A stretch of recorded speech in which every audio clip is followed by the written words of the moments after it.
enjoy the oblations offered by the sacrificers in the sacrificial fire, which is one of my own mouths, with the same relish as I do the delicacies overflowing with ghee, which are offered to the mouths of the brahmanas, who have dedicated to me the results of their activities and who are ever satisfied by my prashada.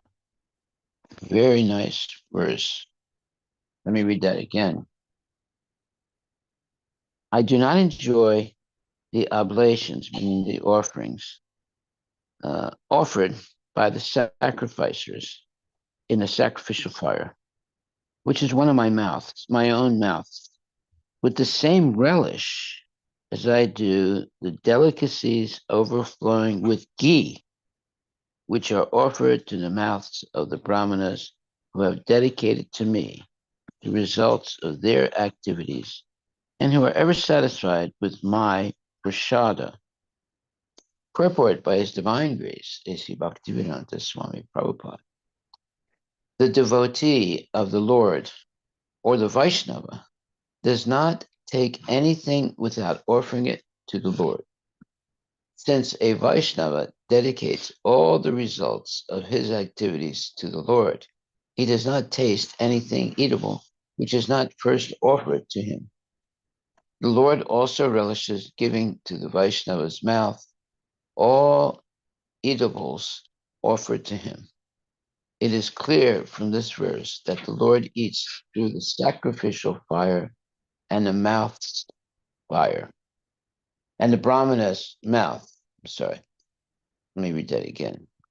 It is clear from this verse that the Lord eats through the sacrificial fire and the Brahmana's mouth. So many articles, grains, ghee, etc., are offered in sacrifice for the satisfaction of the Lord.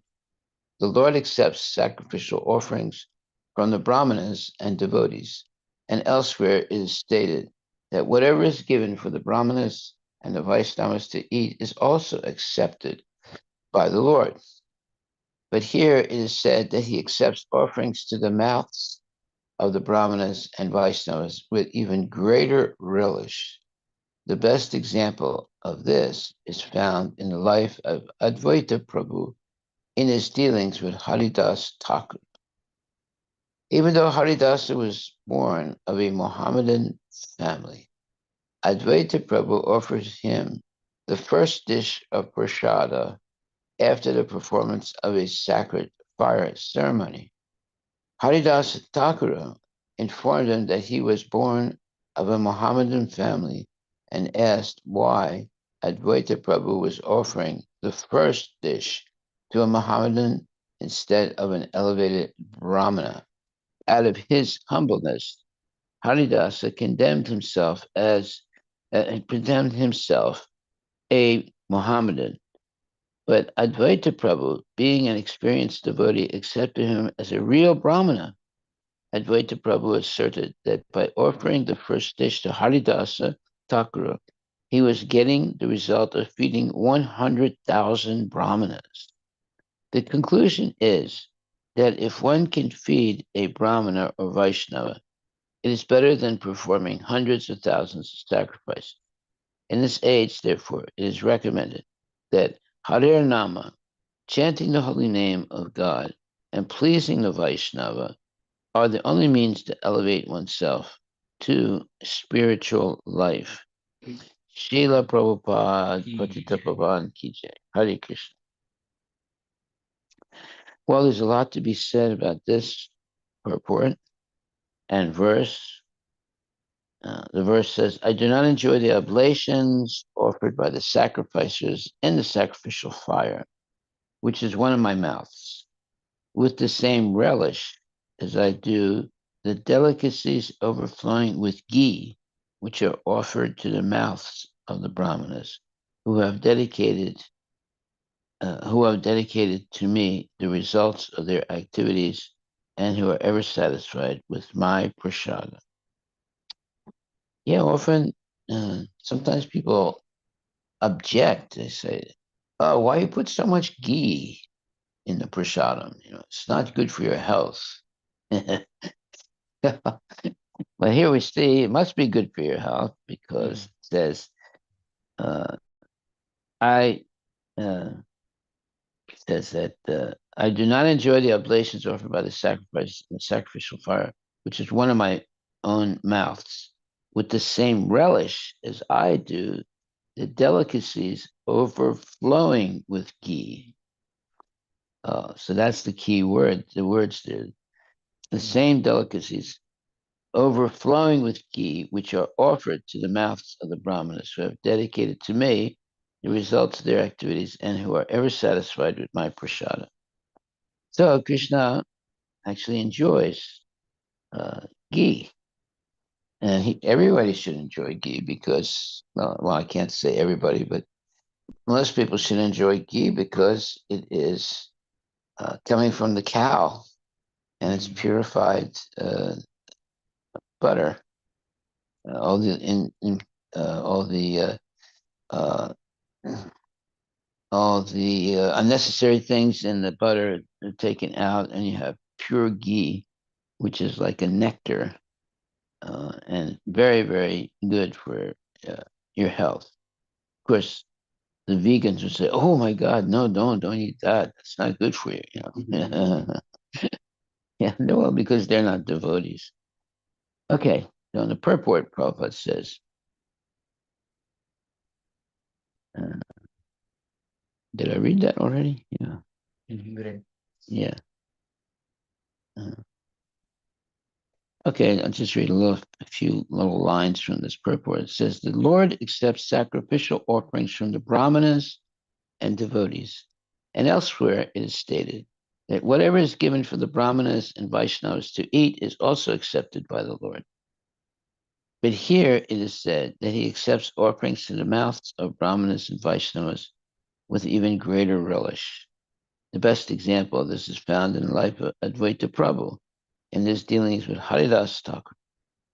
Even though Haridas was born of a Mohammedan family, Advaita Prabhu offered him the first dish of prasada after the performance of a sacred fire ceremony. Haridasa informed him that he was born of a Mohammedan family and asked why Advaita Prabhu was offering the first dish to a Mohammedan instead of an elevated Brahmana. Out of his humbleness, Haridasa condemned himself, a Mohammedan, but Advaita Prabhu, being an experienced devotee, accepted him as a real Brahmana. Advaita Prabhu asserted that by offering the first dish to Haridas Thakur, he was getting the result of feeding 100,000 Brahmanas. Advaita Prabhu, the conclusion is that if one can feed a Brahmana or Vaishnava, it is better than performing hundreds of thousands of sacrifices. In this age, therefore, it is recommended that Harir Nama, chanting the holy name of God and pleasing the Vaishnava, are the only means to elevate oneself to spiritual life. Very nice. Okay.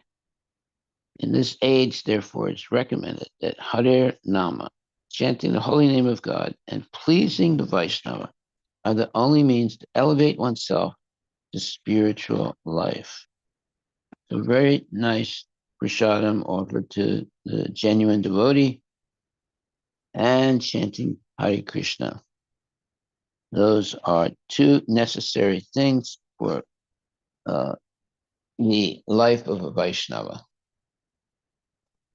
Okay, we'll go to text 9, which says, second. Sorry, I can't send text yet. Text 9, Canto 3, Chapter 16, text 9. It says, I am the master of my unobstructed internal energy, and the water of the Ganges is the remnant left after my feet are washed. That water sanctifies the three worlds, along with Lord Shiva, who bears it on his head. If I can take the dust of the feet of the Vaishnavas on my head, Who will refuse to do the same? Okay, so the purport, Prabhupada says, the difference between the internal and external energies of the Supreme Personality of Godhead is that in the internal energy or in the spiritual world, all opulences are undisturbed, whereas in the external or material energy, all the opulences are temporary manifestations. The Lord's supremacy is equal in both the spiritual and material worlds, but the spiritual world is called the kingdom of God, and the material world is called the kingdom of Maya. Maya refers to that which is not actually fact. The opulences of the material world is a reflection. It is stated in Bhagavad Gita that this material world is just like a tree whose roots are up and branches down. This means that the material world is the shadow of the spiritual world. Real opulence is in the spiritual world. In the spiritual world, the predominating deity is the Lord himself, whereas in the material world, there are many lords. That is the difference between the internal and external energies. Let me read that again. Real opulence is in the spiritual world. In the spiritual world, the predominating deity is the Lord himself, whereas in the material world, there are many lords. That is the difference between the internal and external energies. The Lord says that although he is the predominating factor of the internal energy, and although the material world is sanctified just by the water that has washed his feet, he has the greatest respect for the Brahmanas and Vaishnavas. When the Lord himself offers so much respect to the Vaishnavas and the Brahmana, how can one deny such respect to such personalities? So here is great emphasis on the Brahmanas and the Vaishnava. Now, is there a difference between the Brahmana and the Vaishnava? Well,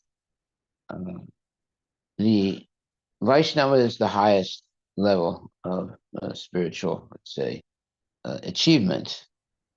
Brahmana is close to the Vaishnava, but and so that means that Brahmana is also an exalted personality. He's a bona fide. And so Krishna, he himself offers so much respect to the Vaishnava and the Brahmana. How can one deny such respect to such personalities? So that means we have to be very careful in the association of Brahmanas and Vaishnavas and offer them all respect. Okay, so this one sentence in this report is interesting. It says, in the spiritual world, the predominating deity is the Lord himself, whereas in the material world, there are many lords. So when it says the Lord himself, it's a capital L. And then when it says many lords, there's small L's. And Prabhupada says that is the difference between the internal and external energies. So the Lord says that although he is the predominating factor of the internal energy, and although the material world is sanctified just by the water that has washed his feet, he has the greatest respect for the Brahmana and Vaishnava. When the Lord himself offers so much respect to the Vaishnava and the Brahmana, how can one deny such respect to such personalities? Well, those are all significant statements, but what we should understand is that the material world is a shadow of the spiritual world. In other words, everything that's in the material world is in the spiritual world, but in the material world, it's a shadow reflection of what's in the spiritual world. So, in other words, if we look at the material world, everything that we're seeing is in the spiritual world also, but without any contamination. In the material world, everything we're looking at is contaminated in one way or another. But everything that we see here is also in the spiritual world, but not in a contaminated state. Now, what does it mean by contamination? It means that in the material world, people use the uh, everything in the pursuit of sense gratification. So, although you have the same things in the material world as the spiritual world, in the spiritual world, everything is used only for the pleasing the senses of Krishna. And we see that it's a fact. Everybody in the material world is working to please their own senses. When I say everybody, everybody who's not a devotee, genuine devotees will be working to please the senses of Krishna. That's why they have deity worship. That's why they bow down before the deity. That's why they chant holy mantras, especially Hare Krishna Maha Mantra, to glorify the deity of Krishna. And the spiritual world, uh, all that is happening naturally. Uh, there are no demons in the spiritual world. There's only rumors of demons in the spiritual world, but they're not actually there. But in the material world, there are demons. There are people who are sacrilegious. There are people who sometimes make devotees suffer, or they try and break the deities and so forth.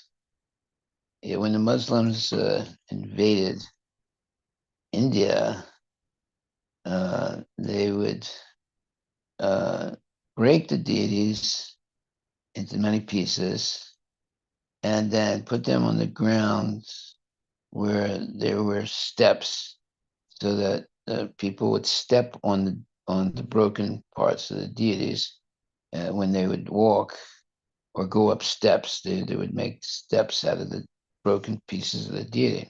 It was really like a nasty thing to do, to prove that that your deity is just a material thing. Not uh, it's not actually worshipable, etc., etc. Of course,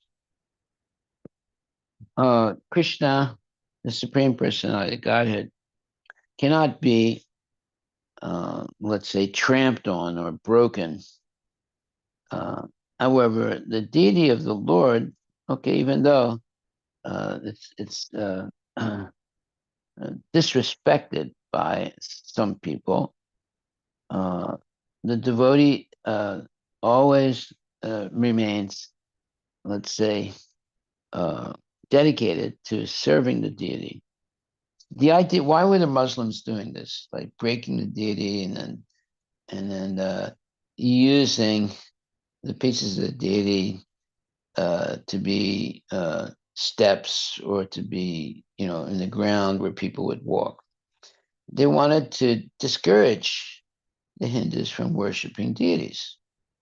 And they wanted to show them, well, you see, it's only a piece of rock. It's not actually a deity. It's not anything that's worshipable. But the devotees, the real devotees, do not get discouraged by such sacrilegious behavior. And so uh, whenever that happened, the temples that were destroyed or the deities that were destroyed, uh, to a good degree, they were rebuilt again. Like what is that place? The It's one famous place where the temple was destroyed at least uh, uh, 13, 14 times, and each time it was rebuilt. Wow. Yes, what is it called?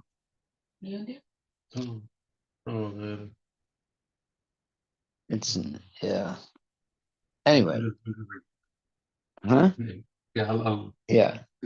So you see, uh, uh, the uh, the the devotees never got discouraged by the horrible acts of the Muslims, and every time they rebuilt their temple and the deity. So that is a sign of real, complete dedication to the deity, and it shows that. And today, that deity and that temple is still there, although it was destroyed so many times. Every time. Huh? Kachi Vishwanath temple. What? Kashi Vishwanath Temple. Kashi Vishwanath Temple. Where is that Kashi Vishwanath Temple? In Varanasi. Okay. Okay. Let's go to text number 10. And it says, the brahmanas, the cows, and the defenseless creatures are my own body. Those whose faculty of judgment has been impaired by their own sin look upon these as distinct from me. They are just like furious serpents, and they are angrily torn apart by the bills of the vulture-like messengers of Yamaraja, the superintendent of sinful persons. So that's a very nice verse. It's basically it's glorifying the brahmanas and the cows. Then it says the brahmanas, the cows, and the defenseless creatures are my own body. Those whose faculty of judgment has been impaired by their own sin look upon these as distinct from me. They are just like furious serpents, and they are angrily torn apart by the bills of the vulture-like messengers of Yamaraj, the superintendent of sinful activities. So oftentimes when the Muslims invaded in India, they would kill the brahmanas and they would kill cows and they would destroy temples. In fact, they destroyed uh, thousands of temples, thousands and thousands of temples. When they rebuilt this one temple recently, that's only one. The Muslims destroyed 40,000 temples in India, but they were not able to destroy the faith and the determination of the Hindus to worship their deities. So therefore, they rebuilt. So they're rebuilding the Ram Janmabhoomi temple is just symbolical of the let's say unfailing dedication that the devotees have for Krishna and for Rama and for their temples, right? But actually, they destroyed 40,000 temples in India. Yeah, they should be sued to reimburse the value of all those temples so they can be rebuilt again. So just that one temple, the Ram Janmabhoomi temple being rebuilt, is symbolical of what's going to happen as time goes on. All those temples will be rebuilt, let's hope, and people will be able to worship in every corner, nook, and uh, uh, every part of India or Bharat and all over the world. So in this purport, it says the defenseless creatures, according to Brahma Samhita, are the cows, brahmanas, women, children, and old men. Of these five, the brahmanas and cows are especially mentioned in this verse. Well, let me read the verse. I didn't read the verse. Let's see. The verse says, the brahmanas, the cows, and the defenseless creatures are my own body. Those whose faculty of judgment has been impaired by their own sin look upon these as distinct from me. They are just like furious serpents, and they are angrily torn apart by the bills of the vulture-like messengers of Yamaraja, the superintendent of sinful persons. So the purport says the defenseless creatures, according to Brahma Samhita, are the cows, brahmanas, women, children, and old men. Of these five, the brahmanas and cows are especially mentioned in this verse because the Lord is always anxious about the benefit of the brahmanas and the cows and is prayed to in this way.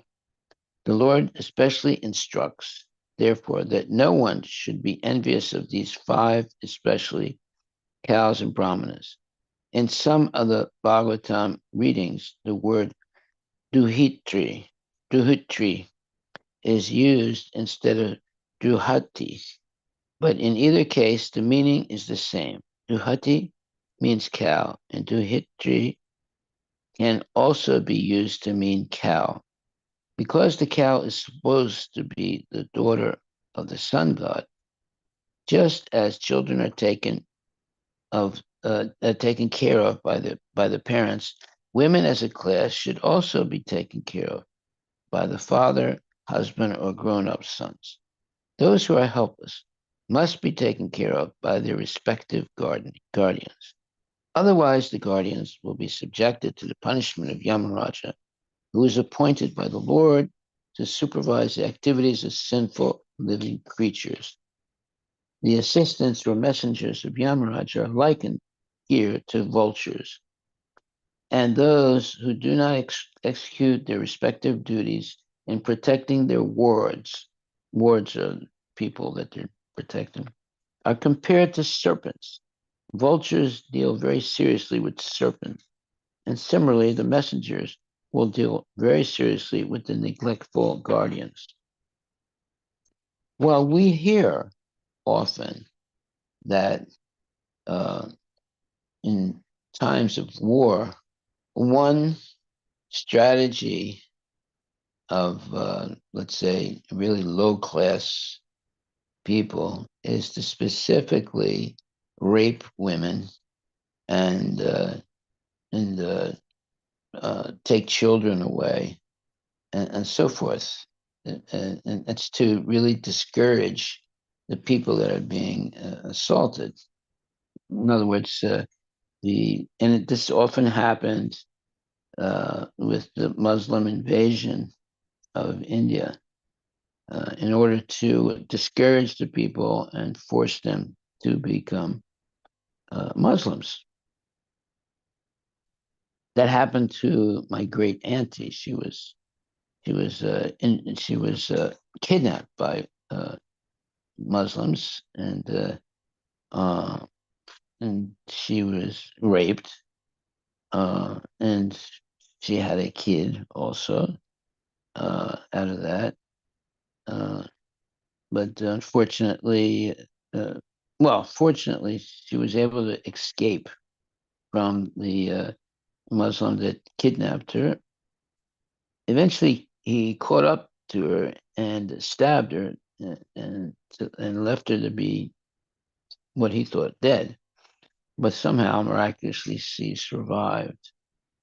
So uh, even up until today, you're seeing it happen even now in different places. This the whole idea of uh, capturing women and raping them and forcing them to become uh, like like for example the there was a group of people in uh, northern India.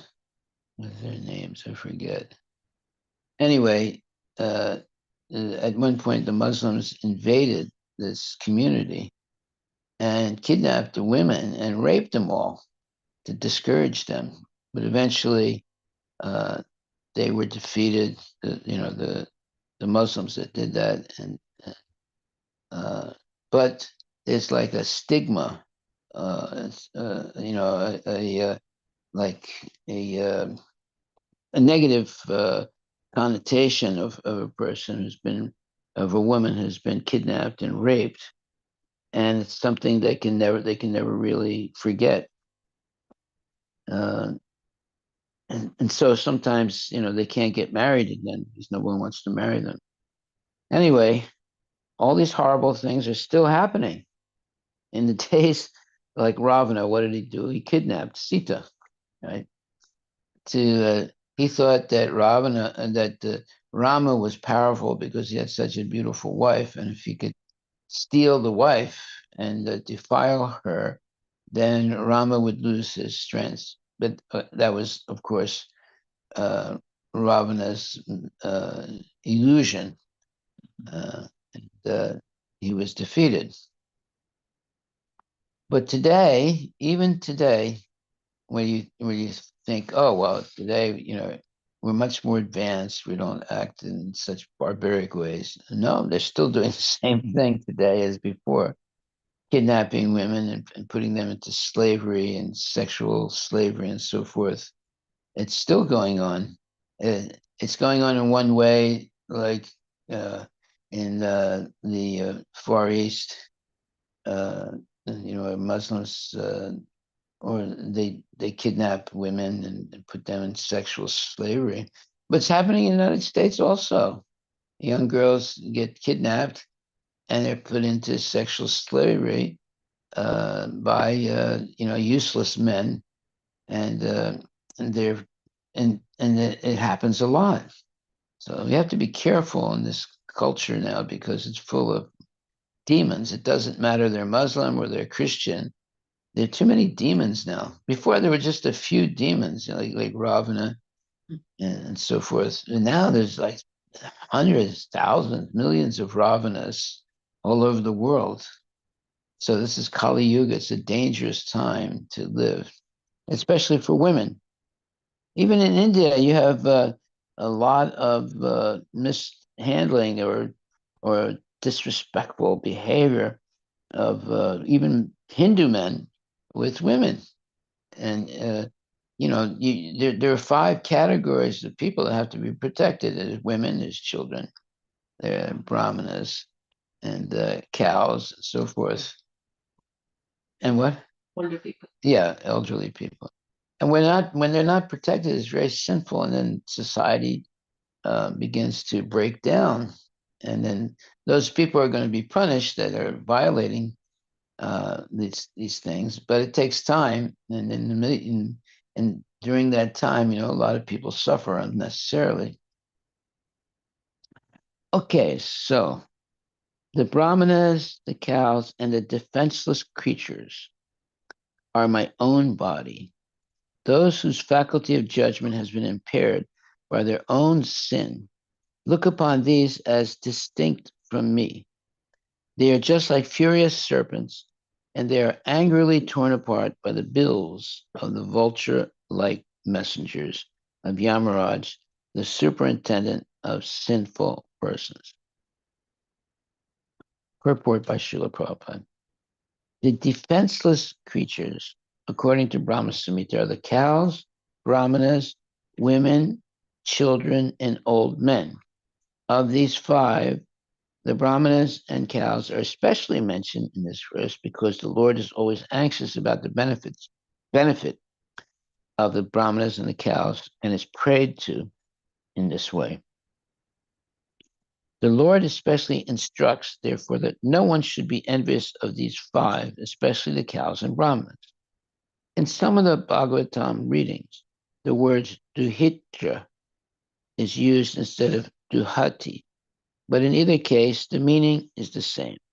Duhati means cow, and duhitra can also be used to mean cow, because the cow is supposed to be the daughter of the sun god.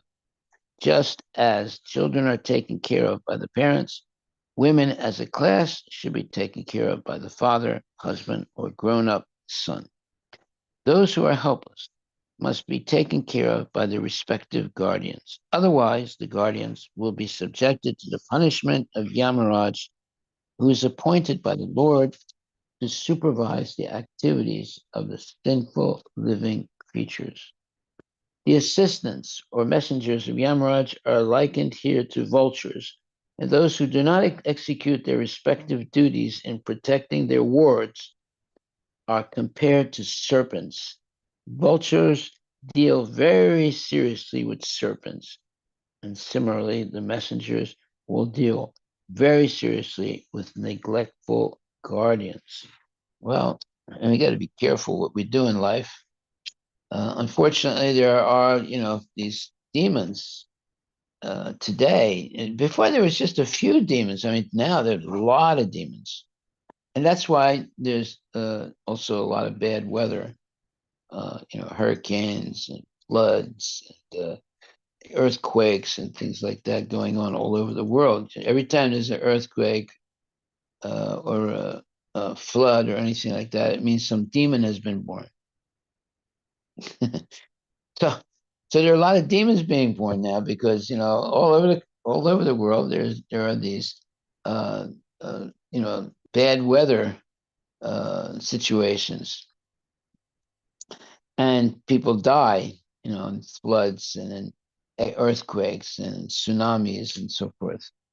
That means there's a lot of demons being born. Previously, there were just a few demons, as we said, Ravana, Kumbhakarna, and so forth, and Kamsa. Today, the demons all over the place.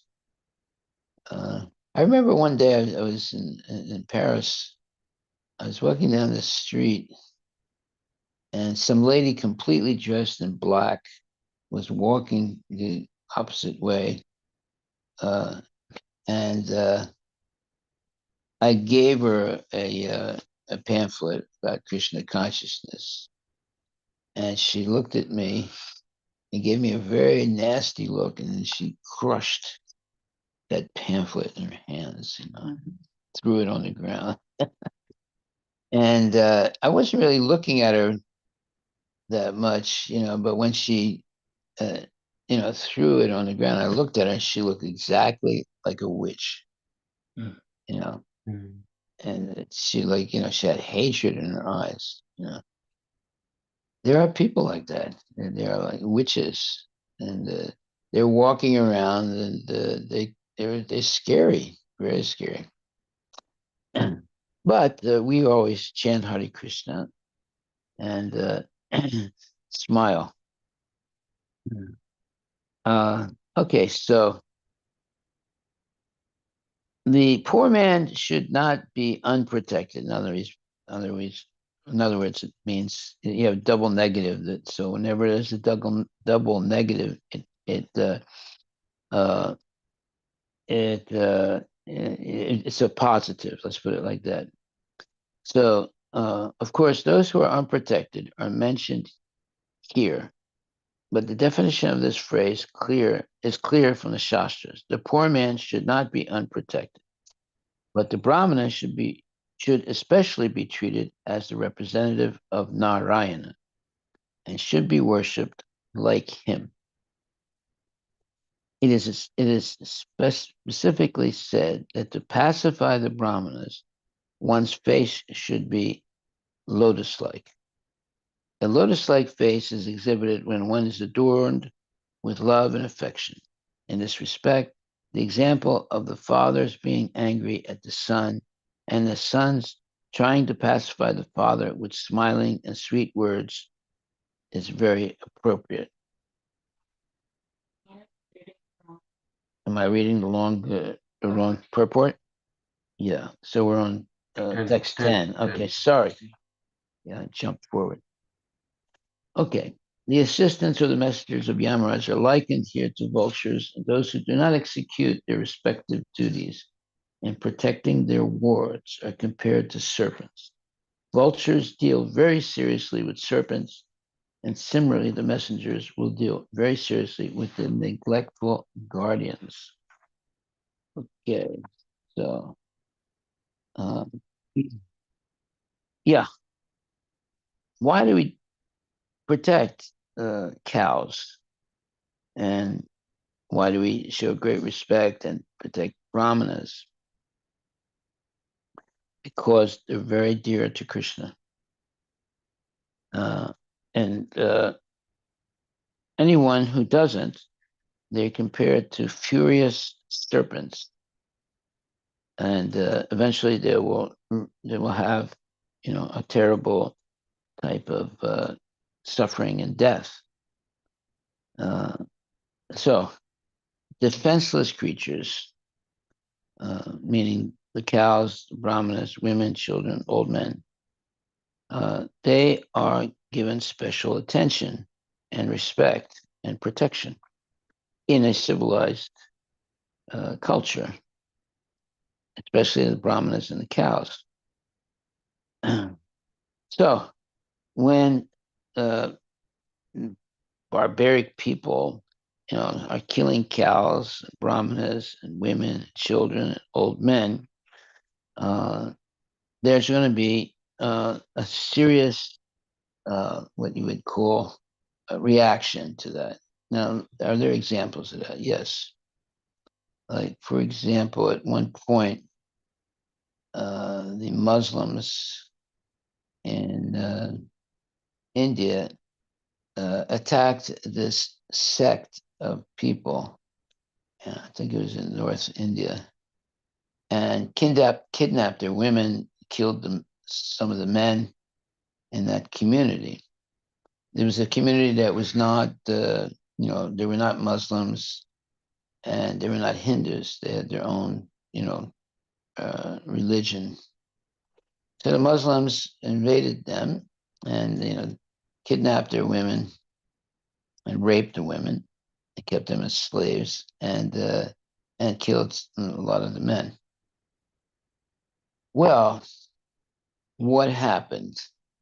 After that, uh, after some time, the women were liberated, and a lot of the kidnappers were killed.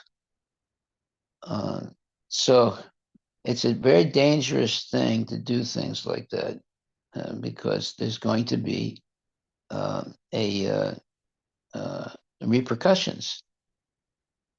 Just like uh, Germany was able to, and the Nazis were able to, uh, um, you know, subjugate different countries in Europe, and they committed a lot of sinful acts.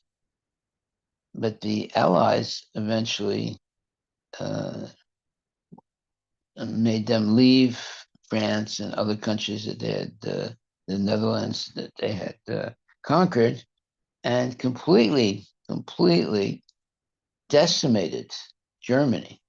I mean, if you look at the pictures at the end of World War II, many cities of Germany were completely decimated, and many men died, German soldiers died, and many, uh, the women, especially the women that were in the part of Germany that the Russians invaded, their army.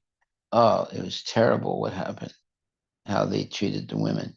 Many women were killed after being raped by the Russians, right? So, a lot of people wanted to be taken prisoner. A lot of the Nazis wanted to be taken prisoner by the Americans so they wouldn't be treated so badly, But anyone who was taken prisoner, any of the Nazis that were taken prisoner by the Russians, I mean, most of the men were killed and almost all the women were raped. It was like terrible. Of course, people get angry because the Nazis were really nasty also, right? But there's always going to be retribution for the invaders, and the Nazis were invaders. So they had a horrible, they had, let's say, astronomical success for about 10, 11 years. And then they were completely decimated. Yeah. So you cannot get away with killing indiscriminately men and especially women and children. You will not get away with it. One way or other, the laws of karma are so strict that people that do things like that, they're going to suffer terribly. And of course, if you look at what happened to Germany when the war was over, the whole country was like completely in shambles, and a lot of men were killed, and a lot of women were, raped, and it was just horrible what happened to Germany. Somehow or other, uh, because the United States, and the Allies, they were a little kinder. They tried to rebuild Germany, but the Russians, they were really mean, and they also, because Russians took part of Germany, and then the Allies took another part of Germany. But it was very difficult for the Germans that were taken. They're in the Russian territory. Okay.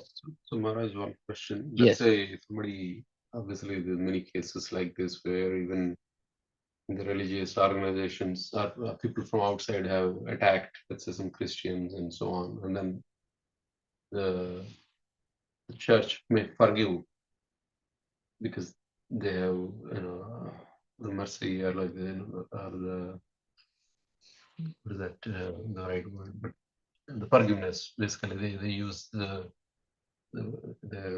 judgment that okay, it's not worth pursuing the offense or whatnot, punishment for the. But on the other hand, if the person is not punished, that person is going to suffer even greater post this life, right? So what's the right thing to do there? I mean, is one is there's mercy. Okay, out of ignorance this person has done. Two, the other one is, if that person is not punished in this lifetime, then he's going to get even more. So what is the right long-term mercy? Well, that's called capital punishment. Many so-called civilized states in the world have eliminated capital punishment, and that's a big mistake. Murderers and sex, offenders, and especially if they kidnap children and defile them, they should all be killed. And hanging them in public should be done to teach people, crime doesn't pay. Nowadays, they capture these serial killers. They put them in jail for like 40 years, and they're being fed 3 times a day, and they have some exercise, and they have a gym, and oftentimes people have, some men who are in jail like that. As soon as they let them out, they purposely commit crime again, so they can go back into the jail and get all those, all those perks, all those nice things, like you have a gym, you work out, you have 3 meals a day, you don't have to work, so they prefer going back to jail. And it happens a lot. As soon as they get out of jail, right away they commit some kind of crime so they can go back into the jail. Because if they get out after being in jail, it's going to be hard for them to find a job. If people know that they've been in jail, they usually don't hire people like that. So sometimes the criminals will purposely do illegal things so they're put back in jail.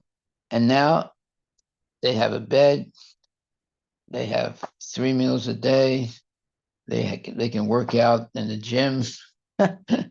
And sometimes, if they have good behavior, they're permitted to leave the jail on weekends. They have weekend, they're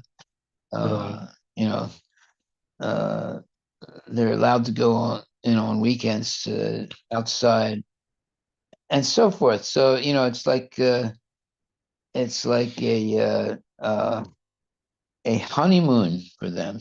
They don't have to work and so forth. So yeah, I mean, obviously, the worst jails in the world are Russian jails. You definitely don't want to be in a Russian jail. But in the United States, I mean, no jail is nice, but in some places they take really good care of the prisoners, and prisoners, regret leaving the jail. That's why they'll do some more crime to come back into the jail. Yeah. But we're all in jail in a sense because we're all subject to birth, death, old age, and disease. So our real purpose in life should be to get out of the jail of birth, death, old age, and disease. And that can be done very easily by having a Krishna conscious lifetime, a lifetime of Krishna consciousness. Okay. So this is interesting. It says the cow is supposed to be the daughter of the sun god. Just as children are taken care of by the parents, women as a class should be taken care of by the father, husband, or grown-up son. So nowadays, that father, husband, grown-up son is not accepted so much by women. They want to have women's liberation. They don't want. They don't want to be, washing dishes and having children. Huh? Sun god's daughter, the Kamadhenu. Yes, but nowadays there are a lot of women don't want to get married. They don't want to, wash dishes and clean babies' poop and so forth. They don't want to have children. What happens when a woman doesn't want all those things? Later on, they regret it because it's natural for a woman to have a child, at least one child, right?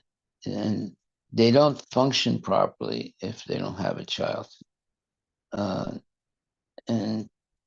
of course, there are going to be women that argue against that, but factually speaking, it's not good to be without a child, at least one child, because that softens the heart of the woman when she has to take care of a baby and then gradually see the baby grow up, and it's a great achievement to have a child and rear the child nicely, and in that way the child grows up and hopefully becomes a devotee. And then when the mother gets old, the grown-up child takes care of the mother. Now that's the natural process, or the natural, way for things to happen, and then the mother and father, they feel very happy because their adult children are taking care of them now, just as they took care of the children. Uh, Unfortunately, sometimes that doesn't happen, and that doesn't happen too often. And, like the parents, they get really confused. We spent all this money and all this time and energy raising the children, and now they've gone away and they left us, and they're not taking care of us. And it's really a shock, you know, after all the money and all the diapers that they changed and all the things, going here, they're taking them to the soccer field, and then educating them and so forth, and all of a sudden now they're gone and that's it. So it's like unfair. Some parents feel as if that they've been cheated. After doing all these things for their kids, then the kids don't do anything for them. And it's like not a good feeling. But however, that's not in all cases. But it's happening too much though now. Okay, so are there any questions? Any questions online?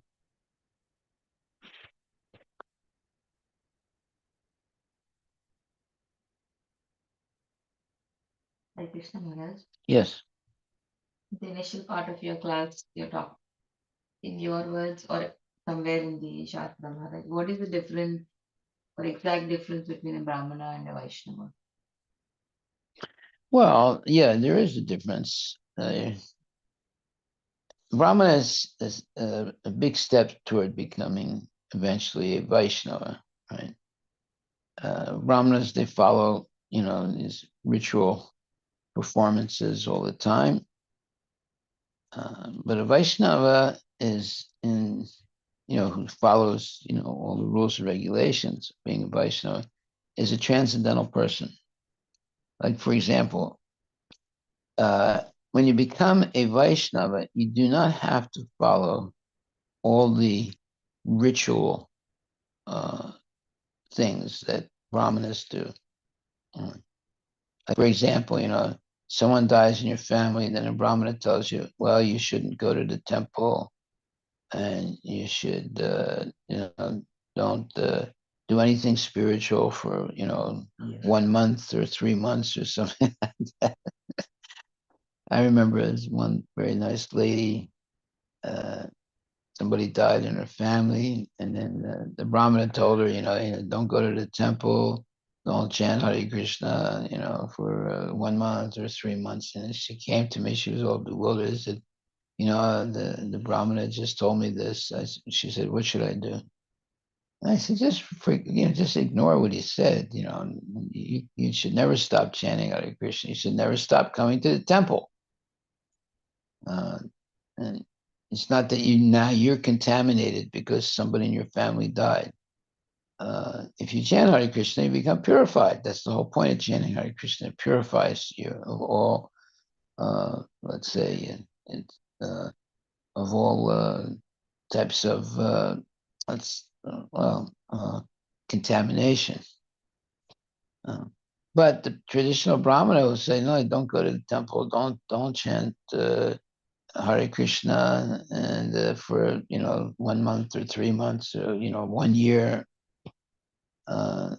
We should never stop coming to the temple. We should never stop having prasadam. We should never stop chanting Hare Krishna. So it doesn't apply to Vaishnavas.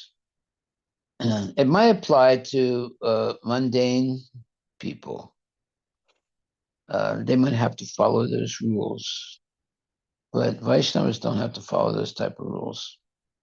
If they're, chanting the names of Krishna purify you. So if somebody in your family dies, then you shouldn't go to the temple, and you shouldn't do this, you shouldn't do that. Maybe that's okay for people who don't chant Hare Krishna and don't follow the principles of Vaishnava life, but it's not pertinent for Vaishnavas because they're being purified every day by chanting and following the Krishna consciousness rules and regulations. Then in the fourth, on the same chapter, but fourth verse in the purport, there is an explanation of difference between Brahmana and Vaishnava also. Okay. In the fourth verse. Fourth verse. So it's Canto 3, chapter 16. Verse 4. Verse 4. Okay, let's find where that is. Okay. Where it says what? It says. The verse should say something like that. To me, the Brahmana is the highest, the most beloved personality. Is that it? That word. And then in the purport, specifically for the second half of the purport, there is an explanation of Brahmana worship. Yeah. So one who has become a devotee of the Lord is also a Brahman. The formula is Brahma Janatiti Brahmana. A Brahmana is one who has understood Brahman, and a Vaishnava is one who has understood the personality of Godhead. Brahman realization is the beginning of realization. Well, in this case, the word Brahman has many meanings, but in this case, it's talking about the Brahma Jyoti, right? But it can mean other things also. The formula is Brahma Janatiti Brahmana. A Brahmana is one who has understood Brahman, and a Vaishnava is one who has understood the personality of Godhead. So understood Brahman, that's the Brahma Jyoti. Brahman realization is the beginning of realization of the personality of Godhead. Well, Brahman realization, yes, it is the first step toward spiritual, let's say, perfection. But when you're not a, let's say you don't have Brahman realization, but you can engage in devotional service, even unwittingly, right? That I mean, the only place where there's no devotional service is Brahman realization, which is ironic. But in Brahman realization, there's no devotional service. You would have to go further to engage in devotional service, or go backwards to engage in devotional service. In Brahman realization, there's this what you would call meditation, and it's not, you don't always meditate on God. You can meditate on anything sometimes. So yeah, that's the only place where there's no engagement in devotional service, which is ironic. All right, so a Brahmana is one who has understood Brahman. Okay, we'll stop with there because that's time. Yeah. Are there any questions or comments? One question I have, Maharaj. We discussed like there have been historically like so many invasions by the Muslims, and they tortured you know the citizens and defiled the women and all. So and devotees are also subject to that, right? Like the temples were destroyed, but at the same time we know that Lord is like Bhakta Vatsal. So how do we reconcile these two things? Good question. I mean, if you look at the history of India, now you can correct me if I'm wrong, or you can research and see if what I said is right or wrong. The invaders were only able to be successful because there was let's say competition between the Hindus, The infighting. infighting, yeah, and that's why they were defeated. And sometimes they joined the Muslims, to invade another part of India. The Britishers actually took advantage of that. Uh-huh. The Britishers actually gained control of the whole country because they were giving support to one party versus other, Yeah. using their weapons. Divide and conquer. Divide and rule. Yeah. Yeah. And then once they take over the other side, very soon they'll turn around and then take over from this guy. He doesn't know that There's no loyalty. Yeah, so India was not, fully, let's say, Krishna. yeah, they were able to, the Muslims were able to conquer India because the Indians themselves were not cooperating with each other. And sometimes the Indians supported the Muslims to conquer other parts of India. So it's because of lack of Krishna consciousness. Let's put it like that. Sometimes people get overwhelmed by conquering, and then eventually they get conquered. So what we're looking for is unity and diversity, not what you would say disunity and not diversity, but perversity. Right? So when people have selfish desires, then unity breaks apart. But if everyone is on the same, let's say, frame of mind of unity, is the force, right? When you're united, it's very hard to defeat a country like that. Everybody is united, and even if you're outnumbered by the enemy, still you can fight them and win because you have a united force. But if there is, what you call a fifth column, people who are disloyal to, a certain country or whatever, then it's easy for the invaders to invade and take possession of that country. So that was India's weakness. There were too many Maharajas and too many different sects, and they were not always united to face the Muslim invasion. Now, I might be wrong. You can, look it up in the history books and see if what I'm saying is right. But the only reason India was was invaded and conquered is because the Hindus were not united. And it's the same thing today. The Hindus are not united. You know, there are Hindus that support the Congress and so forth. The politics reads friends and enemies. Right. Whenever you go down to the level of politics, there has to be friends and enemies. So in other words, Congress good, BJP bad, or BJP good, Congress bad, right? That's what politics are. It's friends and enemies. If everyone is on the same, everyone has the same, let's say, values, then there's no politics anymore. They're all united.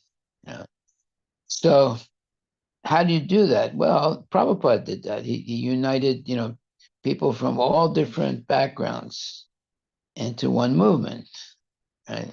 So you have Muslims that became devotees, and you had atheists that became devotees, and you had Hindus that became devotees, you had Christians that became devotees, and so forth. So, but and usually when there's politics, it divides people. It doesn't unite them, because politics means, the BJP good and Congress bad. Huh? Democrats good and Yeah, Democrats good, Republicans bad, or Republicans good, Democrats bad. So that's politics. But Krishna consciousness, Krishna is all good, and we all surrender to Krishna. So when you surrender to Krishna, if a Muslim surrenders to Krishna and becomes a devotee, and a Christian surrenders to Krishna and becomes a devotee, then the Muslim and the Christian are one, right? They all have the same God. But if somebody says, no, I don't have, your God is not the God, our God is the God, then it's complete hell when that happens, and then people can start killing each other, and it's very strange that, India was such a powerful country, but it was conquered. Why? Because there was internal, let's say, disloyalty, and everybody was not united. So how do you unite people? Make them Krishna conscious. Maharaj, Yeah. to answer the question then what I was asked. So what you're saying is, yeah, these are devotees. Even though God is Vatsala, they might have still suffered because the overall country was not united. And even the devotees have to face that because, Well, or was it just previous karma that you have to go through? if India was, defeated or taken over by the Muslims, because the Hindus were not really following their own dharma correctly, right? They were doing too many mistakes, and therefore it weakened them, and they were, invaded, and they couldn't, push back the invaders. It's not simply a political thing; it's a spiritual thing. When people become corrupted by materialism, they become weak, and so if you look into the history. Now, I haven't read the history too much of India, but the little bit that I did, I have looked at it.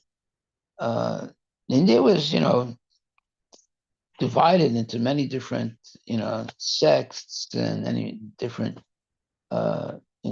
religions, and it was not, united. Sometimes it was united, but most of the time it wasn't united, and as like one country and one flag, let's say, or one belief. So that if everyone is Krishna conscious, then it's going to be hard to defeat them. But if you're, some people are following this guru, and some people are not following any guru, and some people are following that guru, then you're very susceptible to being conquered very easily because you're all divided. So, how do you, get everybody on the same, let's say, track? It requires someone like Lord Chaitanya. Everybody, he was criticized for this, because when he had Sankirtan, everyone was there. There were Muslims there were Hindus there were, atheists there, and they were all chanting together and dancing together. And because of that, the Brahmanas were criticizing Lord Chaitanya, because he was, he was bringing all these people together on Sankirtan. So that's the let's say the strategy. You bring everyone together on Sankirtan, chanting and dancing the holy name and distributing prasadam.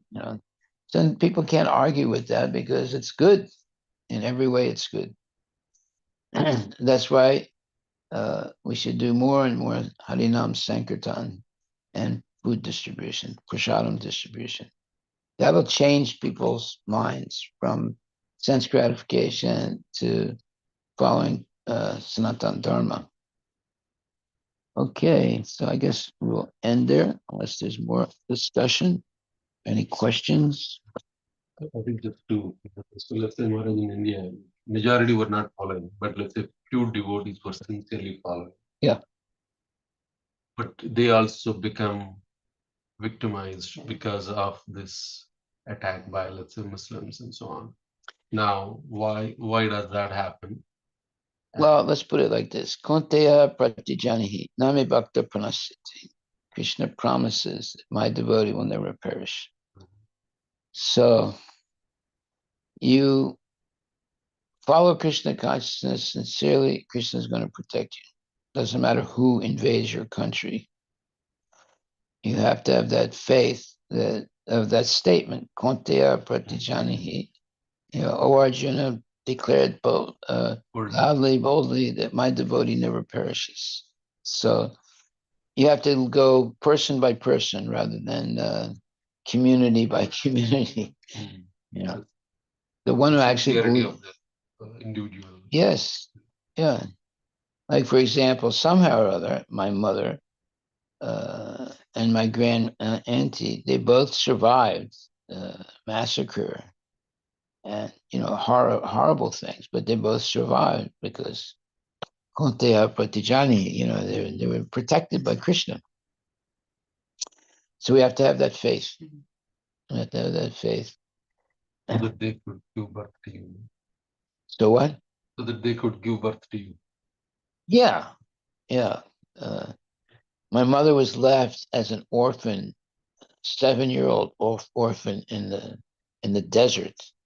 Somehow or other, she survived and then went on to have 3 sons and a family, so forth. Right? So it's because of the mercy of Krishna. So we need to be protected by the mercy of Krishna, not so much guns and bombs. You're never really protected by guns and bombs because oftentimes you can make a mistake and the bomb will go off. On your own. That happens a lot, and there's also, oftentimes, Israelis will make a mistake and kill their own soldiers. This happened several times already in this, Israeli-Palestinian war. Because in wartime, sometimes you can make big mistakes by accident, and you can kill your own soldiers. So the best thing is to avoid those type of situations by always chanting Hare Krishna. Now, even if you are in a war zone, somehow or other, Krishna is going to protect you. You should have that faith. Yeah. Okay. Hari Bol, all goes to Prabhupada.